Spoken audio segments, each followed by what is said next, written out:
For 8 years, I ran the construction payroll system for 12,000 workers across 4 states. Now you're firing me because your MBA niece can do it all in Excel. I asked the VP yes effective Friday. He said, I packed my tools. I knew things were going south when I walked into the server room Monday morning and heard silence instead of the usual hum of cooling fans. That room had been my second home for 8 years, the place where I kept the financial heartbeat of Southwest building materials pumping. Without me, 12,000 construction workers across Texas, Arizona, New Mexico, and Colorado don't get their paychecks. When construction workers don't get paid, they don't just complain, they park their equipment and walk off the job. I'm Brian Thompson, 48 years old, and I've been the senior database administrator here since this company was half its current size. I run the payroll backend for everything from concrete pourers in Houston to crane operators in Phoenix. It's not glamorous work, but it's honest work, and I'm damn good at it. Let me tell you something about construction payroll. It's not like running numbers for some office workers. These guys work in the heat, in the cold, on weekends, through holidays. They climb 20 stories up on steel beams. They pour concrete in 110-degree weather. They work overtime when a storm hits and people need their power back. They deserve every penny they earn, and they deserve to get it on time. The system I maintain isn't some sleek cloud-based wonder that the sales brochures promise.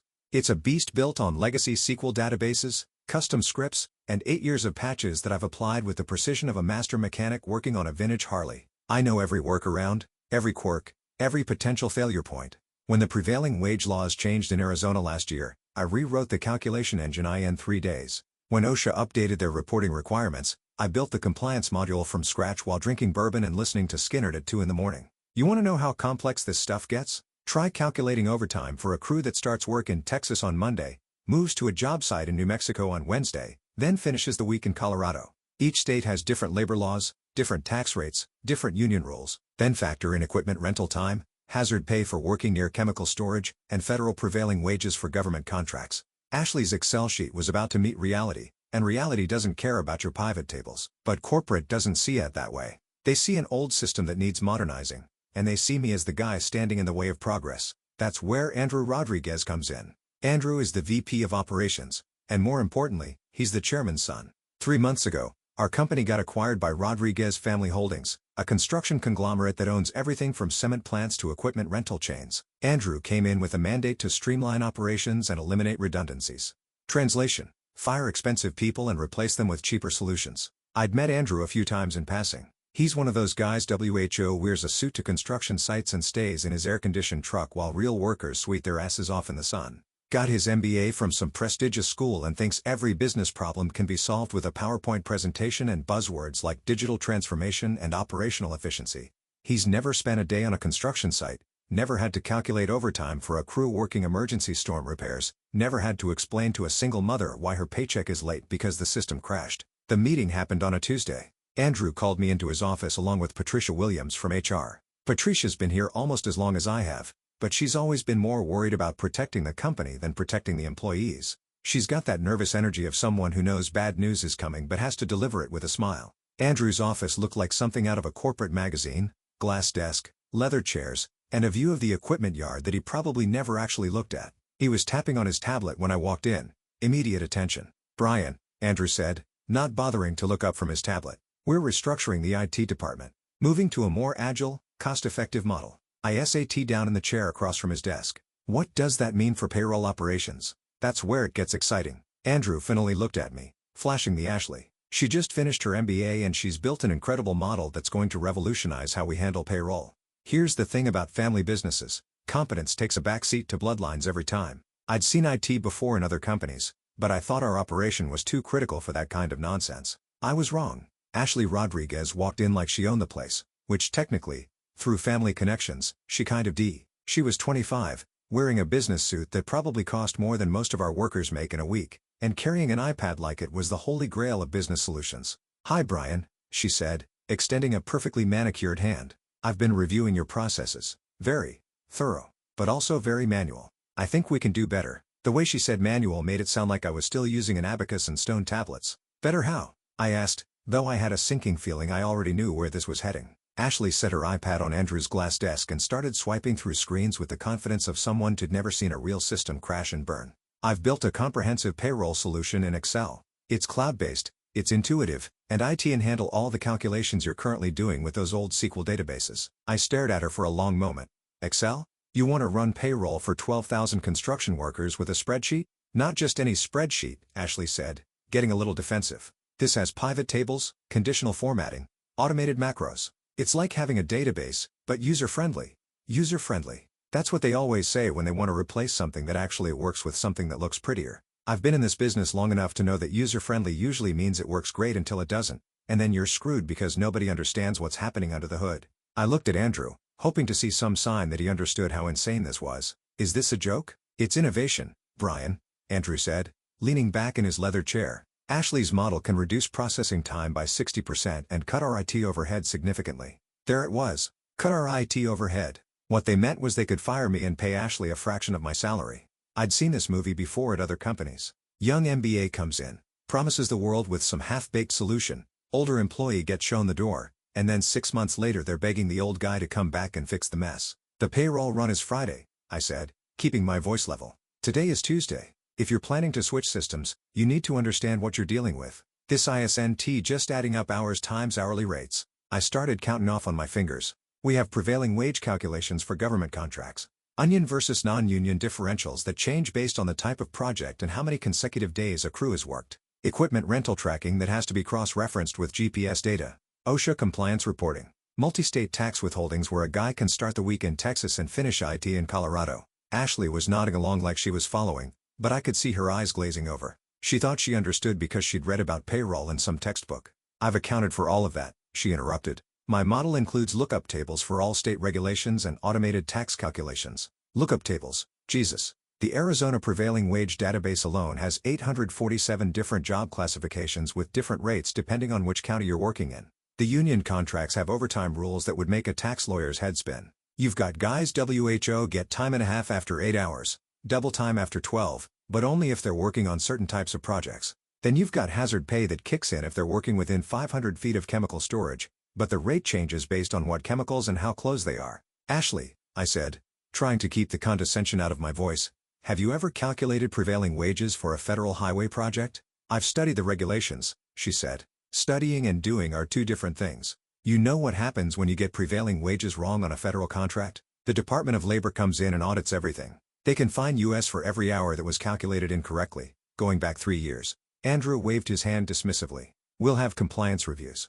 Ashley's model includes error checking. Error checking in Excel. Right. Like conditional formatting was going to catch it when some crew foreman in El Paso enters his time wrong and Ashley's lookup formula returns the wrong wage rate for 40 guys working a government job. Brian, Patricia finally spoke up. We'll need you to provide Ashley with all the necessary passwords and documentation for a smooth transition. Documentation? I laughed. But there was no humor in it. Most of the critical processes are in custom scripts I wrote over the past 8 years. The real knowledge isn't documented anywhere. It's in my head. That's the thing about systems that actually work in the real world. They're not built from some textbook. Bodies are buried. I know that the time clock system in the Phoenix warehouse has a glitch where it sometimes double stamps entries after 11 p.m., but only on Wednesdays, and only if the network load is high. I know that the union contract for the concrete crews has a clause about meal breaks that nobody else remembers. But if you don't account for it, the guys don't get their meal penalty pay. Ashley doesn't know any of that. She's got her pretty spreadsheet with its color-coded cells and its fancy formulas. But she's never had to explain to Big Jim Patterson why his crane operators are showing up as earning less than minimum wage because some calculation went sideways. Then we'll need you to document everything before you go, Andrew said, and that's when I knew for sure they'd already made their doomed. They were giving me my walking papers and expecting me to train my replacement. When's my last day? I asked. Friday, Andrew said. After the payroll run. We want to make sure there's a smooth transition. And after the transition ISNT what data? Sample data from the HR system. Plus some theoretical scenarios. Sample data. Theoretical scenarios. She'd tested her revolutionary payroll solution on make-believe numbers. It was like testing a race car by driving it around a parking lot at 5 miles per hour and then assuming it would handle the Daytona 500. I stood up, my knees popping the way they do when you've been sitting too long or when you're about to make a decision you know you'll either regret or celebrate. All right then. I guess tablet. Patricia will have your severance paperwork ready by end of business. I walked toward the door, then stopped and turned back to Ashley. One piece of advice? She looked up from her iPad, probably expecting some technical tip about database connections or file formats. When the system crashes, I said, and it will crash, don't panic. Just remember that 12,000 people are counting on their paychecks to pay rent and buy groceries. That might help you prioritize. The look on her face told me she still didn't get it. She thought this was just numbers on a screen. She had no idea she was about to be responsible for people's lives. I didn't argue anymore. I didn't try to explain why Ashley's approach was doomed to fail worse than a paper airplane in a tornado. Sometimes the best teacher proved. The next 3 days were like watching a slow-motion car crash. I spent Wednesday and Thursday doing exactly what they asked, documenting everything I could think of, creating user guides, and writing step-by-step instructions. But here's the thing about complex systems that have evolved over 8 years. You can't document institutional knowledge. You can't write down the gut feeling you get when something doesn't look right, or the instinct that tells you to double-check a calculation because it seems off by just enough to matter. Ashley shadowed me those 2 days, taking notes on her iPad and asking questions that showed she had no clue what she was getting into. Why do you manually verify the Arizona wage classifications? She asked Wednesday morning as I ran through the pre-payroll checks. Because the state database has been corrupted since 2019, I explained. IT shows the right wage rates, but about 3% of the job classifications return wrong county codes. If you don't catch it, guys working in Phoenix get paid Tucson rates, which is about $4 an hour difference. Can't we just fix the database? It's a state system. We don't control IT. We just have to work around it. She made a note on her iPad. I could see her typing fix state database issue like that was something she could handle with a phone call. Thursday afternoon, Ashley was feeling confident enough to start importing real data into her Excel model. I watched her upload the raw time files from our 47 different job sites across 4 states. The spreadsheet I immediately started lagging. It's just loading, she said, clicking refresh repeatedly while Excel churned through 12,000 employee records. But I could see what was happening. Her lookup formulas were hitting circular references because she didn't understand how prevailing wage calculations cascade. When you've got federal, state, and local wage requirements that can all apply to the same job, you can't just use a simple VLOOKUP. You need conditional logic that checks multiple criteria in a specific order. Ashley, I said carefully, you might want to test that on a smaller dataset first. It'll be fine, she replied, but I could hear the uncertainty creeping into her voice as Excel's memory usage spiked and the program started freezing. Friday morning came, and it was time for the official handoff. Ashley showed up early with her laptop and the kind of nervous energy you see in rookie drivers before their first NASCAR race. Ready to make history? She asked, trying to sound confident. I gathered my personal items while she set up at my workstation. Coffee mug that said World's Okayest Database seemed appropriate to take it with me. Something told me they'd be needing it more than I would. The bank cutoff for direct deposits is noon, I reminded her. After that, people don't get paid until Monday. Got it, Ashley said, already wood chipper trying to process a telephone pole. I started to leave, then stopped.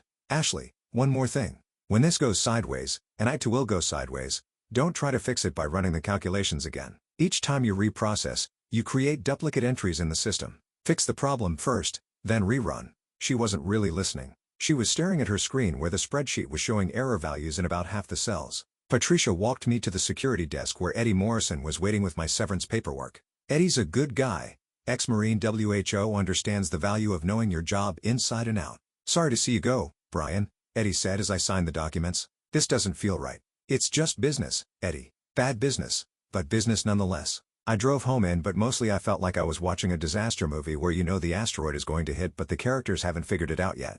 My phone started buzzing around 10:30 a.m. Text from Kevin Martinez, one of the payroll clerks. Brian, Ashley's spreadsheet is showing weird numbers. My overtime calculation says I worked negative hours last week. Then another text from Danny Walsh in the Phoenix office. Dude, according to this payroll report, I make $847 an hour as a concrete finisher. I wish. By 11 a.m., my phone was lighting up like a Christmas tree. Guys from all over our territory were seeing their pay stubs in the employee portal, and nothing made sense. Employee ID numbers were getting mixed up with social security numbers. Job classifications were scrambled. Crane operators were showing up as office clerks. Concrete finishers were listed as my pay stub says I worked 2,847 hours last week and my net pay is negative $12,000. Did I rob the company or did the company rob me? I could picture exactly what had happened. During the data import, Ashley had mixed up the column headers. Employee ID numbers were being used as hours worked, and hours worked were being treated as pay rates. Excel was trying to calculate wages using social security numbers as multipliers.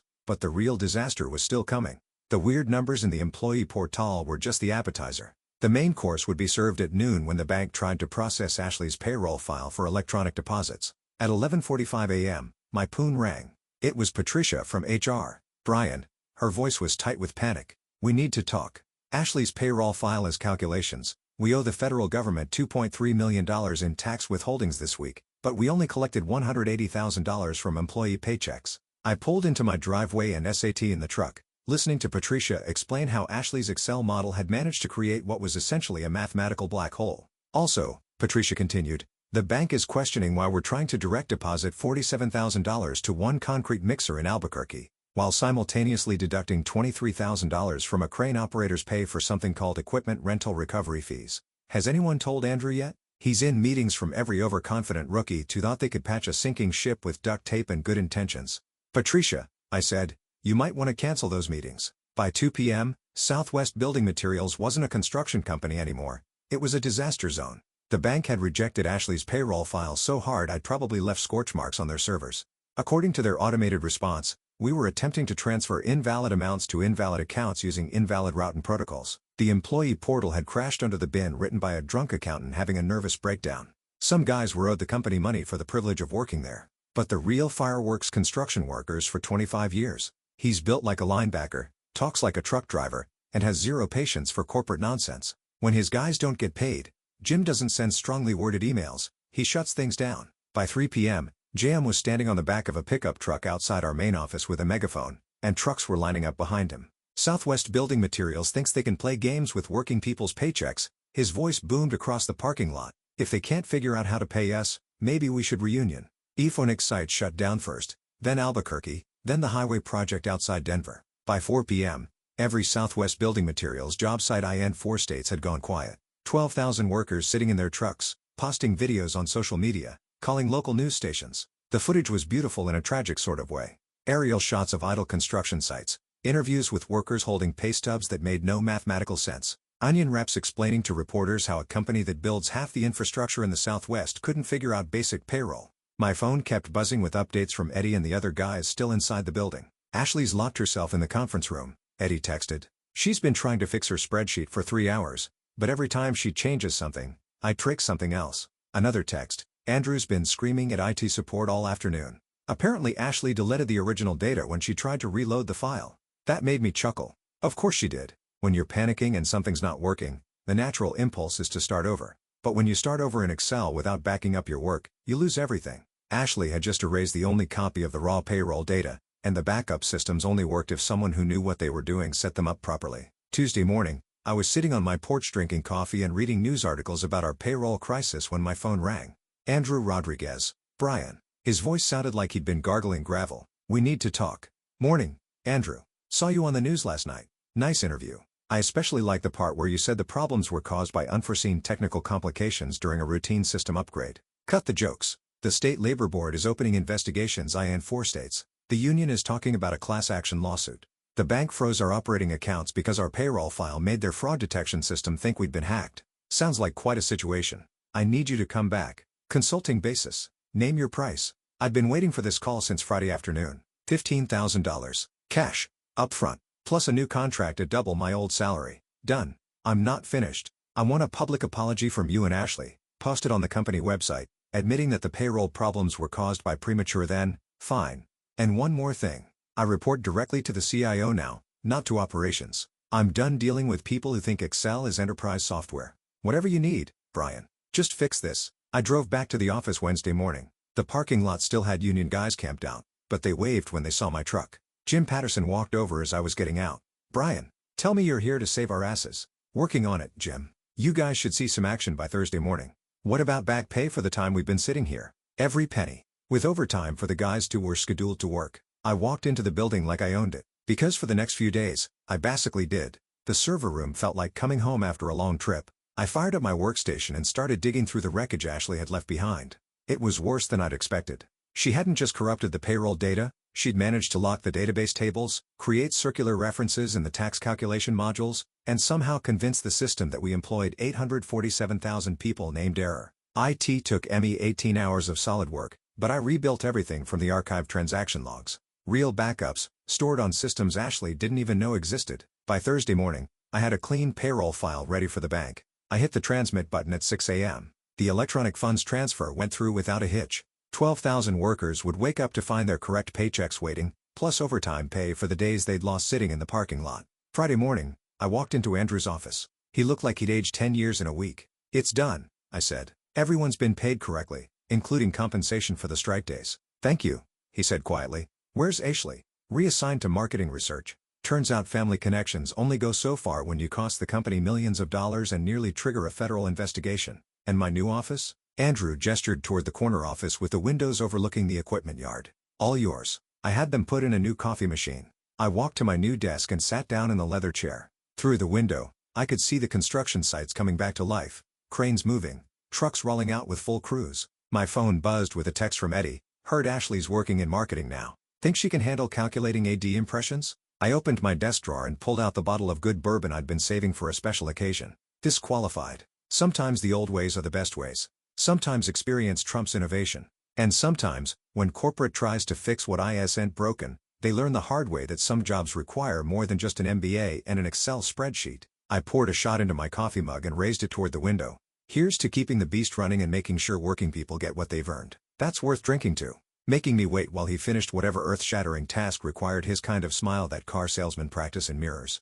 I want you to meet my niece. They're built by people who've been doing the job long enough to know where all the decision. They weren't asking for my input or trying to understand why their plan was smooth. Ashley jumped in again. IT will be. I've tested my model extensively. We'll see how it goes. That's the spirit, Andrew said, already looking back at his experience, and Ashley was about to get an education that no MBA program could admin. Photo of my Harley Davidson, and a bottle of bourbon I kept for emergencies. Focused on her screen where Excel was grinding through the payroll data like a my pickup truck, windows down. Credence on the radio. I should have been angry. Executives. The funniest one came from Tony Ramirez, a foreman in El Paso. Brian, showing some irregularities. Irregularities? According to her all day. Ashley said she could fix it. Famous last words. I'd heard them before. Weight of 12,000 workers trying to figure out why their pay stubs looked like they'd showing overtime rates of $847 an hour. Others had negative salaries and somehow started when the union got involved. Big Jim Patterson has been representing stop working for them.